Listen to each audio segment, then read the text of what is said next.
My husband kept it a secret from me that he used to hook up with his best friend multiple times in the past. Now I'm begging him to cut contact, but he's refusing and calling me crazy. Posted by you/prettystrength163. I feel like I'm going crazy, and I need a fresh perspective before taking the next step. I discovered that my husband, 37M, and his best friend, 36F, had a sexual relationship that lasted throughout their high school years and multiple relationships. Apparently, it was a known secret in their circle of friends. Let me start from the beginning. I met my husband during the last year of college. He comes from a very small town and has had the same group of friends since elementary school. I used to find it endearing, but now, I feel sick. His best friend used to be his deskmate in kindergarten. He used to talk about her a lot before I met her, mostly fun anecdotes and childhood memories. Honestly, I was a bit jealous at the beginning. He had all these memories and shared friends with her. He even had a special nickname for her, Pokey. I let go of my worries when I met her. Pokey was not like the horrible female best friend in the movies. She was always supportive and sweet. She's a cake designer, and she gifted us our wedding cake and made a beautiful speech. Still, there was a part of me that always felt a bit uneasy. My husband and I never really talked about past relationships, mostly because I didn't want to focus on the past, but in general, from what he let slip, he was a bit of a jerk as a teenager. In particular, his friends sometimes talk about how it's incredible their group survived the summer of madness. I always assumed that some kind of high school drama happened and that was it, until I discovered what it was really about. I was out with one of my husband's friends' wives, Gertrude. Gertrude told me that she admired me for being so secure in my marriage even with the one that got away in the picture. I was confused. I told her that I didn't understand what she was talking about, and then she said, "Oh, I thought you knew about Pokey and Maurice, my husband." I think I died a little hearing that. She proceeded to tell me how they basically hooked up throughout their high school years. How Pokey was my husband's first everything and how they cheated on every single boyfriend and girlfriend they had during that period with each other. The famous summer of madness was the last summer of high school. Apparently, the whole group was fighting because some were done with their behavior while others kept covering for them. What's worse is that it all ended because Pokey put a stop to it. She chose a college kilometers away from their hometown and stopped talking to my husband for a whole year. After the revelation, I confronted Pokey. I shouldn't have, but I was so angry and humiliated. I don't want her near me or my husband. I keep thinking about how they shared everything, about how not even our intimacy is truly ours. It drives me insane. She obviously told my husband, and we've been fighting since then. He keeps telling me over and over that there's nothing between him and Pokey. In his opinion, I'm overreacting to something that happened almost 20 years ago and has been closed and dead. But I feel like I can never trust the two of them together. Am I wrong? Relevant comments. Commenter. What happened when you confronted Pokey? Why didn't you confront your husband first? Whose idea was the wedding speech? Ops response. She was surprised but calm, which made me even more mad. She told me she thought my husband had told me about it and that it was not her place to talk about it. Then she told me to talk to my husband, but that unless he told her to stay low contact, she would not do anything. She was his best man, so yeah. Commenter 2. How long into the relationship did you meet Pokey? Was that a sexual nickname? Ops response. No, it's something from their childhood. Only Maurice and her father call her that. I met her after a couple of months with the other friends. Commenter 3. Did Maurice and Pokey date in the past? Ops response. They never dated, according to Gertrude, but also, my husband was pretty toxic in the whole situation. All I hear from him are excuses, some are even valid, but I feel like it just makes the situation worse. He calls me honey most of the time. I used to think the whole Pokey thing was cute and wholesome. Now I feel a bit foolish. Commenter 4. How did your husband react to your request to cut contact/go low contact with Pokey? How do they interact with each other when they're out with friends? Ops response. Maurice told me not to make him choose, that he barely remembers a time when he didn't have her in his life. That it should not come to this. The thing is, their group of friends is very, very close. I was not used to that. Pokey works at a bakery and everyone, Maurice too, goes there for breakfast and lunch breaks. They have game nights, movie nights, brunches, and dinners, so they see each other a lot. Pokey lives down the road and she and Maurice take the dogs out every evening. Commenter 5. Is Pokey currently married? Does she have any kids? Do you and your husband have any kids? Ops response. She and her ex divorced a couple of years ago. She wanted children, he didn't. It wasn't pretty. Apparently, her ex knew. She's not dating at the moment, but she briefly dated a guy in the past. No, Maurice and I are child-free.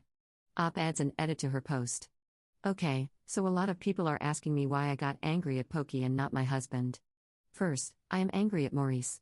I can barely stand to be in the same room as him. Second, I feel childish, but am jealous of her. I didn't grow up like Maurice. I barely remember the people I went to middle school with. To me, friends are something different. He had this girl who knew every single thing about him, who shared adventures, Christmases, birthdays, family, and friends. It was a lot. I knew she was important to him, so I tried my best. I thought that at least I had his love first. Turns out she had that too. I was mad. Was it right? No, but in that moment, she was the focus of my rage. It drives me insane. Why can't he just say that he was in love with her? It's plain as day that she was his first love. But no, I don't get it and am delusional, they were kids and confused, etc. Screw that, what's confusing about ditching your friends and your girlfriend for a summer just to hook up with your best friend? Gertrude told me about the castle of lies he spun around that poor girl. I feel sick thinking about it. Update 2 days later. Hi guys, first of all, thank you for all the responses, messages, and support I've received. Currently, I feel like I don't really have friends I can trust, but at least I can get some validation from you. There's a link to the previous post if you need it. So, I have a small update, and things don't look good. I had a pretty big fight with my husband last night. He went to his usual Friday game night. Some of you asked me about that. He and his friends have 2 types of game nights. One is normally on Friday, as most of them don't work during the weekend. It's a group thing, and they play some kind of D&D. It's usually hosted by Andrew, 37M, who is the master of the campaign. Then, there are sporadic game nights where some of them play video games and chat. In that case, the number of people varies. As I said, last night Maurice went to play D&D. I asked if Pokey would be there. He was annoyed and told me yes. I asked if he had seen her these days. He told me that he went to get coffee with some of the guys and that on Thursday, he went to grab lunch. I was pissed, so I raised my voice and asked why he couldn't stay away from her, at least for now. He told me, and I quote, "I can, but I'm not going to cater to your tantrum." I didn't do anything, so I'm not going to act like I'm guilty of something. I reiterated that I don't want her in our life now that I know, and he asked me what I wanted him to do. It's a small town, and we are neighbors. All of my friends are her friends. Unless we move, we're going to have contact. So I told him that maybe we should move. Maybe we should start over in a place where I can trust people. He told me I'm insane, that he's not going to sell his grandma's house, one he loves, and move somewhere away from his family and friends just because I feel insecure, and that I need to grow the F up. I stormed into our room, and he went to his friends. When he came back, he started gaming on the PS instead of coming to bed. I could hear him talking, so I went to the living room. I asked him who he was playing with. I kid you not, he was playing COD and chatting with Pokey and Andrew.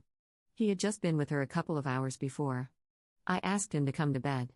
He told me he had to finish the game and that he needed to vent his frustration. I'm not proud of myself, but I raised my voice again and said something like, "Can you even breathe without seeing her for 10 minutes?" He didn't even look at me. He just said, "If you're gonna make a scene, tell me now so I can turn off the mic." I slept in the guest room. This morning, Joachim, the friend who works in my office, came and talked to me. Apparently, Maurice told them everything on Friday. He was venting.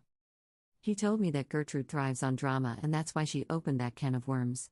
He assured me that there's nothing between Pokey and Maurice and that this situation will become an issue only if I make it one. I asked him what he meant, and he told me, "You married him, you know how he is. Maurice is emotionally dependent on Pokey or whatever. If she killed someone, he would dig a hole and help her hide the body. If you want this marriage to work, just learn to coexist." I asked him if he thinks Maurice still loves Pokey. He told me that maybe I should ask my husband because he doesn't know. At this point, I just can't let this go. I feel like a crazy, paranoid woman, but I just can't let this go. I asked Gertrude out for lunch on Wednesday. I begged her to tell me everything she knows because I need to know. Still, I'm scared of what I'll learn.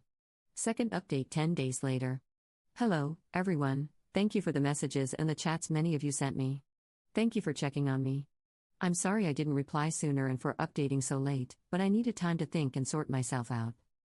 Some of you pointed out how I was spiraling and acting kind of crazy. You were right, I was. It was hard to admit that I was doing as much damage as Maurice in the situation, and it was even harder to realize that maybe our marriage has more issues than I thought. I'll start by saying that I never went to that lunch. After our fight that Friday night, my husband spent Saturday at his mother's house. She lives 30 minutes from us with her new husband. He stayed there the whole day, and I discovered from his Instagram story that he took his two step siblings to a laser game and then to dinner. He also took them to Poke Bakery for dessert. I was livid but resigned at this point. He had clearly said that he didn't care about my discomfort, so it's not like I was expecting much. I ignored him when he came back later that evening. I just didn't want to fight again. He came to me and said we should talk. When I didn't respond, he told me that he was sorry for being a jerk the day before, that he had started to sound like his father and hated it, and that the last thing he wanted was for our marriage to be like his parents. I told him that he dismissed my feelings and that by still going to Pokey, he continued to do so, making me feel completely disrespected. I tried to explain as calmly as I could how hurt I was to know, 1, about their past from someone else, and 2, that everyone around me knew and never told me anything until now. I explained that I felt like a stranger because our friends suddenly reminded me that they were his friends with their behavior and that I felt like I couldn't trust anyone around me because no one had told me the truth. Then I asked him point blank if he still loved Pokey and why he kept everything a secret. And that's when he told me the truth. And oh boy, was I not ready. Maurice basically confessed that he had loved Pokey like crazy, like let's elope even if we're 16 and stupid level of crazy, but his parents were divorcing at the time, and it was incredibly ugly and violent. So his teenage mind decided that love was dangerous, that having a relationship meant losing the people you love. Ergo, never have a relationship with someone important to you. In his case, Pokey. He admitted that it was stupid but said, I was not exactly the smartest kid. He couldn't stay away, but he also couldn't bear to lose her if an eventual relationship imploded, so they stayed in this limbo until the summer of madness. Pokey was already pretty tired of the situation, but then she discovered that she was pregnant. It was Maurice's because, at the time, she was single, and as stupid teenagers, they weren't using protection. I was already shocked as it was, but hearing my child-free husband say that he had wanted that baby the moment Pokey showed up in his room with a positive pregnancy test left me speechless. So I asked what happened. And he told me that 2 weeks after finding out, she lost the baby. They were still trying to figure out how to tell their families when it happened. She got appendicitis and somehow, it caused inflammation in her tubes, leading to the pregnancy loss. He told me that his worst memory is calling Pokey's mom and his mom from the hospital while hearing Pokey's cries from behind the door of her room. Maurice also told me that that was pretty much the moment he became child-free. He said, I never want to hear someone I love cry like that ever again. Also, because of that pregnancy loss, it has become impossible for Pokey to have children without planning and medical help. That's why her divorce was so brutal. Most of their friends don't know, they still think she just had appendicitis. Maurice told me that after what happened, she ran off to university, avoiding him and pretty much the whole town for a year. He told me how confused and lonely he felt and how much he missed her, not the girl he loved but his best friend, the one who knew me better than myself, and that I could always count on. So when she reached out after Maurice's grandma died, he pretty much promised her that they would never put themselves in a situation like that again. That they would be just friends and nothing more. And that's what they have been. He told me that he'll always love her, but whatever they had is done. He married me, he loves me, and that's what should matter. When I asked him if he was willing to see Pokey less and have a different kind of friendship for my sake, he told me that while he loves me, he values his friends enough not to cut them off. He told me that after 13 years together, I should know this about him. So I told him that after 13 years, I should matter enough. I packed a bag and told him I was going to visit my parents because I needed time. And that's where we are. I took some time off work, and I'm still at my parents' house. It was a lot, and I still don't know how to feel. I'm mostly empty. Relevant comments. Commenter. You know what, maybe it's fine that I'm still single. May this kind of love never find me.